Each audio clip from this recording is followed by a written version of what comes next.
MQM की तकसीम जब हुई, एमकेएम से एमकेएम हकीकी बनी, फिर लंदन ग्रुप बना और अब फिर पीएसपी भी बनी, क्या इस सब के बाद भी आपको ये उम्मीद है कि कराची के लोगों को या महाजिर कौम को कुछ मिलेगा?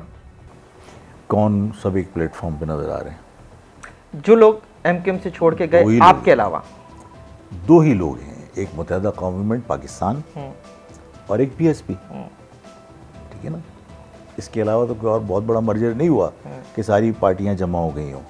लंदन अलग है, हम अलग हैं और दूसरे लोग अलग हैं जो काम करते हैं, चाहे वो डॉक्टर सलीम हैदर साहब हों।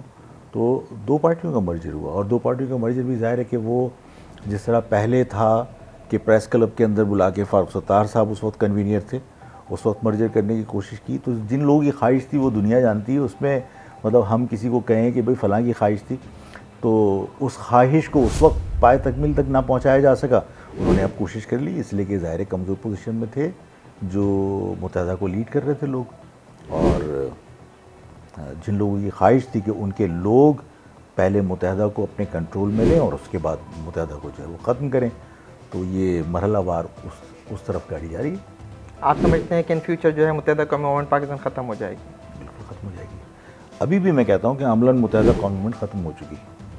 वो क्यों आप ये कहते हैं कि क्या आप समझते हैं कि कराची के मसाइल हल नहीं हो रहे?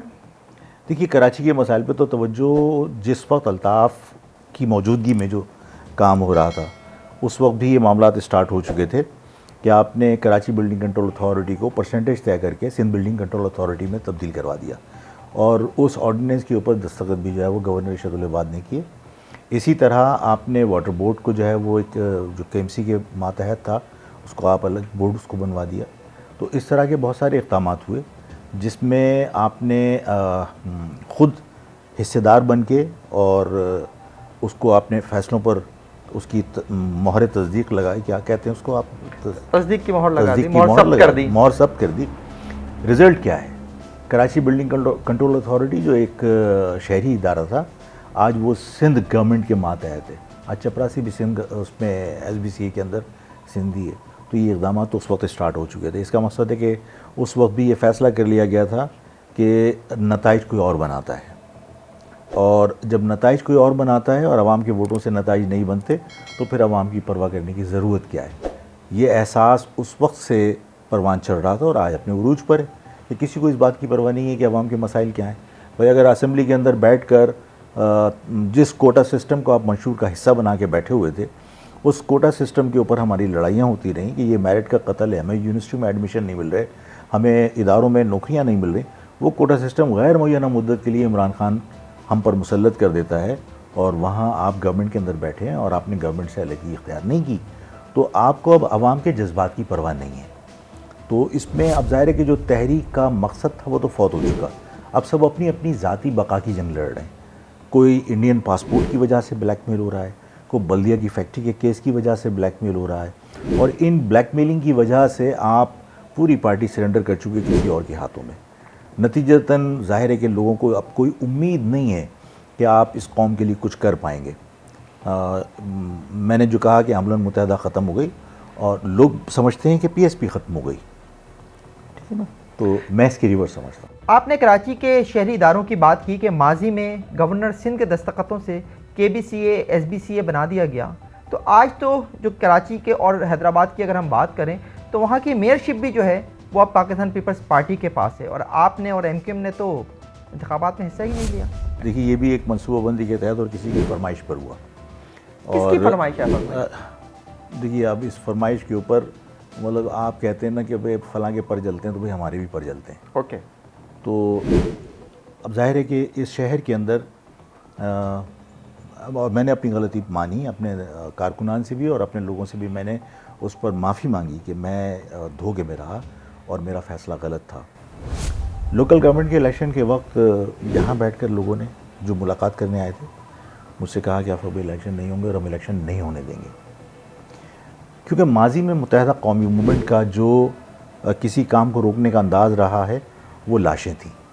ठीक है ना, वो तशद्दुद के बगैर कोई काम नहीं रोकते थे, वो कोई पुरअमन एहतजाज के ज़रिए मामलात को उन्होंने कभी हैंडल करने की कोशिश नहीं की। तो मैं ख़ाइफ था कि कल अगर इलेक्शन ये रोकने की कोशिश करेंगे तो उसमें ज़ाहिर है कि खून खराबे का ख़दशा है। और मुझे ये भी पता था कि इनकी सलाहियत इससे ज़्यादा नहीं है कि वो अपने इलाकों में करें जो भी बदमाशी करनी हो। वो किसी नाता खान पे जाके तो कोई इलेक्शन रोकने की कोशिश नहीं करेंगे। तो अगर अपने ही आबादियों के अंदर इन्होंने इलेक्शन रोकने के लिए कोई ताकत का इस्तेमाल किया, कोई अंधाधुंध कोई फायरिंग हो गई, कोई नुकसान हो गया, तो मैंने उस वक्त ही फैसला किया था कि भाई ऐसे हालात के अंदर हमें भी इलेक्शन से दूर रहना चाहिए। हम जो है वो अलग इलेक्शन लड़के क्या करेंगे। तो ये फ़ैसला मेरा गलत था। मुझे नहीं पता था कि कई ऑपरेशन के बाद जो है वो सबके दांत टूट चुके हैं और अब जो है वो उनके रवैये दूसरे हैं। तो मुझे डर था कि कोई तशद्दुद होगा। तो इलेक्शन जो है वो उनकी ख्वाहिश ही थी कि भाई इलेक्शन से महाजर अवाम को दूर रखा जाए। और आखिरी वक्त तक ये कोशिश की जाती रही कि इलेक्शन नहीं होंगे, नोटिफिकेशन आ जाएगा, ये हो जाएगा, वो हो जाएगा। पूरी आवाम को उन्होंने मुतमईन कर दिया कि इलेक्शन नहीं होंगे। जब इलेक्शन होने का फ़ैसला हो गया कि सुबह इलेक्शन होंगे, तो जो प्रेस कॉन्फ्रेंस हुई उसके बाद अंदाज़ा हुआ कि प्रेस कॉन्फ्रेंस का मकसद सिर्फ ये है कि आप किसी के हक़ में दस्तबरदार हुए। देखिए फ़हीम साहब, बाइकाट अगर करते हैं ना तो आप एहतजाजन करते हैं और उसके आप रीज़न्स पेश करते हैं और आप कहते हैं कि भाई हम इस चीज़ को नहीं मानते। लेकिन आप दस्तबरदार होते हैं तो आप किसी के हक़ में होते हैं, आप एहतजाजन नहीं होते। प्रेस कॉन्फ्रेंस में बाइकाट का लफ्ज़ नहीं था, प्रेस कॉन्फ्रेंस में वाज़े तौर पर दस्तबरदार का लफ्ज़ था।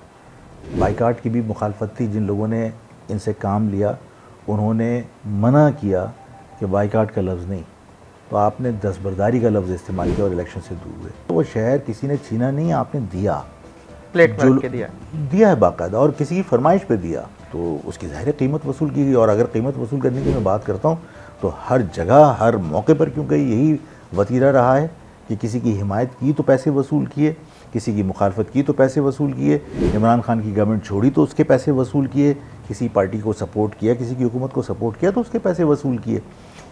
आज तक देखिए, अगर आप कीमत वसूल नहीं कर रहे, आप ज़ाती मफाद नहीं हासिल कर रहे, तो आप आफाक अहमद की तरह पकड़े हुए एमपी पे, मैं लफ्ज़ इस्तेमाल कर रहा हूँ, पकड़े हुए एमपीएस के ऊपर। हमने जब गवर्नमेंट बनाई थी मुजफ्फर शाह के दौर में तो 15,000 लोगों को नौकरियाँ दिलवाई थी। हमने एसडीएम भर्ती करवाए थे, हमने दर्जनों तो कम अज़ कम लाजमी 17 ग्रेड के गैजेटेड ऑफिसर अपॉइंट करवाए थे।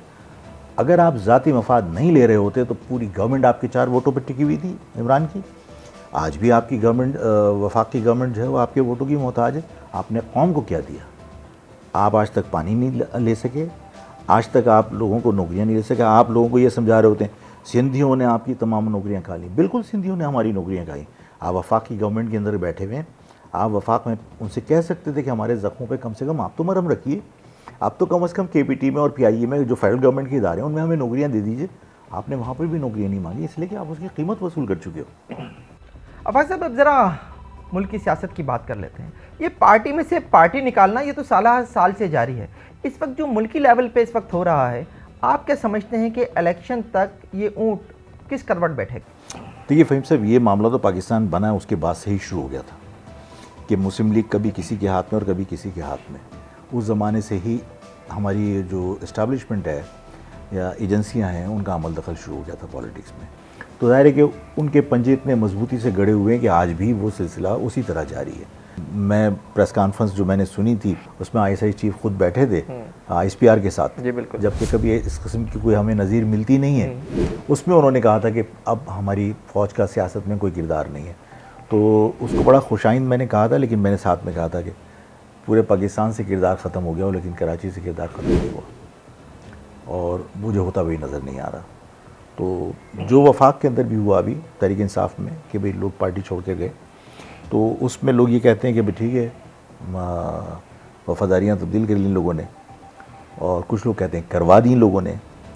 तो वो फैसला तो ज़ाहिर है आवाम कर सकती है कि एक शख्स जो है हीनियस क्राइम में उसको जो है वो अरेस्ट करके और उसको चालान आप करने जा रहे हैं और आपने उसको जेल में भेज दिया और वो बाहर आकर अगर प्रेस कॉन्फ्रेंस करता है वो हीनियस क्राइम जो है वो धुल जाते हैं। तो जिस तरह पीएसपी के ज़माने में आपने लॉन्ड्री खोली हुई थी कि जो मुत्तहदा के ज़माने में वांटेड था वो पीएसपी ज्वाइन कर लेता, आप उसको जो है वो धो के बाहर निकाल लेते थे, वही अमल वहाँ किया गया। लेकिन एक शख्स जो जालिम की हैसियत से और एक उसका जो अमल था वो मुल्क दुश्मनी के ज़ुमरे में आ रहा था, उसको अगर आप आवाम के ऊपर छोड़ने की बजाय आपने ख़ुद किया और बाज़ जगह मैं कहूँगा कि भोंडे तरीके से किया, तो उससे उसके गुनाह तो धुल गए और वो उल्टा मजलूम बन गया, जो काउंटर प्रोडक्टिव एक्ट है।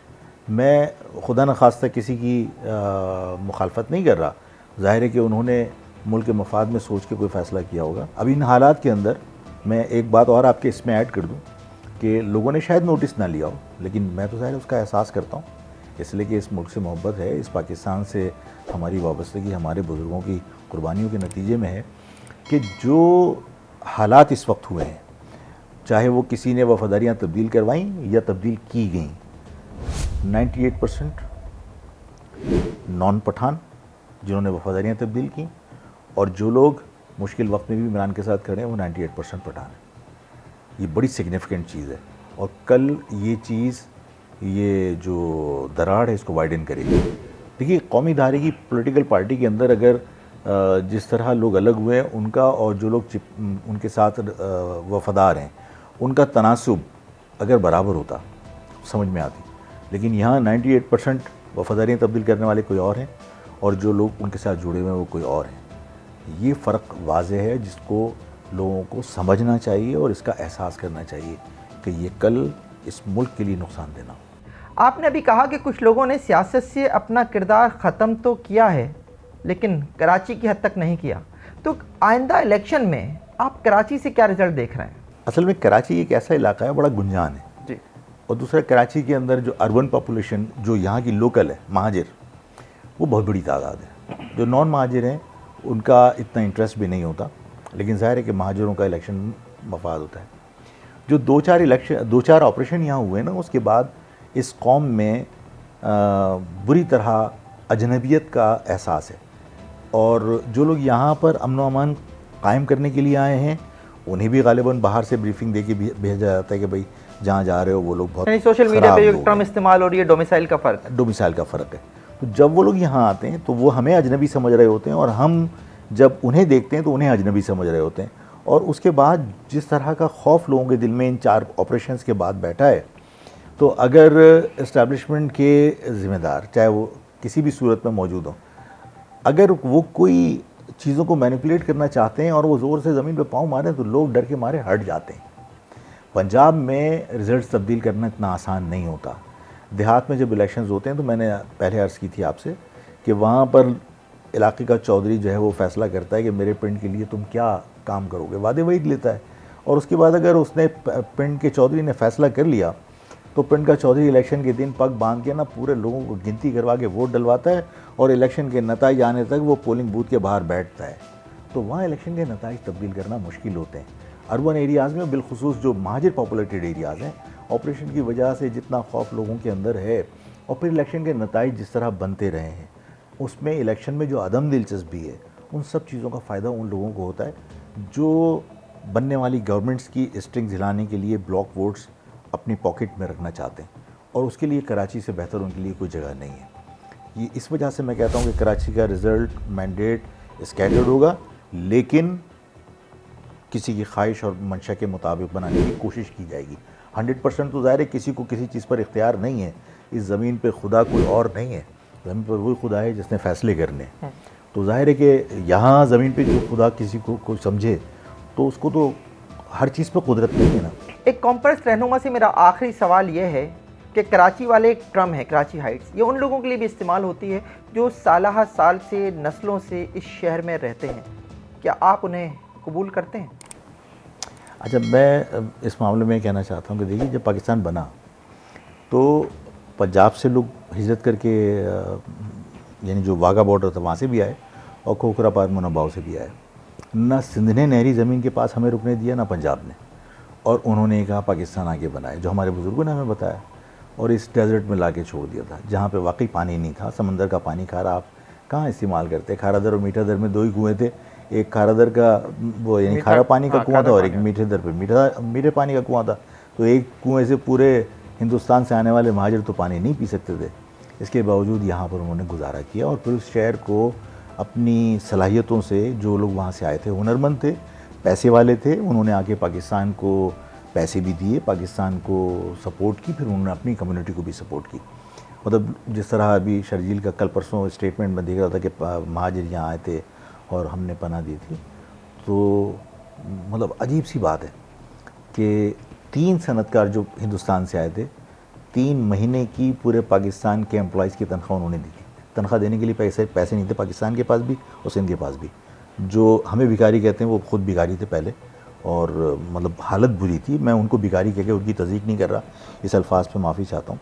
वो चाहे कितनी ही बदबख्ती करते रहें, मैं किसी के साथ ये लहजा इख्तियार करना नहीं चाहता, लेकिन 3 महीने की सैलरी हमने दी थी। तो यहाँ जब आए थे तो उसके बाद यहाँ सनतें लगाईं और रोज़गार के मौक़े फ़राहम किए। इसी शुरू के ही पीरियड में लोगों का आना शुरू हो गया था। लेकिन फ़हीम साहब, ये एक हकीकत है कि यहाँ बच्चा आज भी पैदा होता है ना, तो उसको अपना गांव दिखाने, आबाई इलाका दिखाने बाकायदा जाते हैं, ताकि उसको एहसास रहे कि मेरा आबाई इलाका ही है। मैं अपने आबाई इलाका आगरा दिल्ली किसी को दिखाने नहीं जा सकता, इसलिए कि मेरा वो मुल्क नहीं है। इनका जो आबाई इलाका है वो उसको अपना मुल्क कहते हैं और वो दिखाने जाते हैं। तो उन लोगों को मैं कैसे कराचीइट्स तस्लीम कर लूँ? और फिर मैं उस वक्त तक तस्लीम नहीं कर सकता जब तक उनके हिस्से के वसाइल यहाँ नहीं आते। आप मरदमशुमारी में उन्हें शुमार करते हैं गुज्जर खान में, लाला मूसा में, और उनके वसाइल उनकी आबादी के तनासुब से उस शहर को मिलते हैं, उन इलाकों को मिलते हैं, और वो यहाँ रोज़गार के हुसूल के लिए आते हैं और हमारे लिए प्रॉब्लम्स होती हैं। हम रोज़गार के हुसूल के लिए आने वालों को मना नहीं कर सकते, पाकिस्तान का हिस्सा है। लेकिन जिस तरह उन्होंने शहर का हाल किया है तो ज़ाहिर है हमें तकलीफ़ है। तो कराचीइट्स तो वही है जो कराची से उसके मरना जीना और उसके मफादात वाबस्ता हों। यहाँ सिर्फ हुसूल के लिए आते हैं, ख़र्च करने के लिए नहीं आते। तो उन्हें आप कराचीइट्स में शुमार करें, वो मेरे ख्याल में मुनासिब नहीं है। बहुत शुक्रिया आफाक भाई आपका। ये प्रोग्राम आपको कैसा लगा कमेंट सेक्शन में कमेंट्स करके ज़रूर बताइएगा। और हाँ, मेरे प्रोग्राम को सब्सक्राइब और वीडियोस को लाइक और शेयर करना ना भूलिएगा। जानना चाहते हैं कहाँ क्या हुआ है तो देखते रहिए FIR।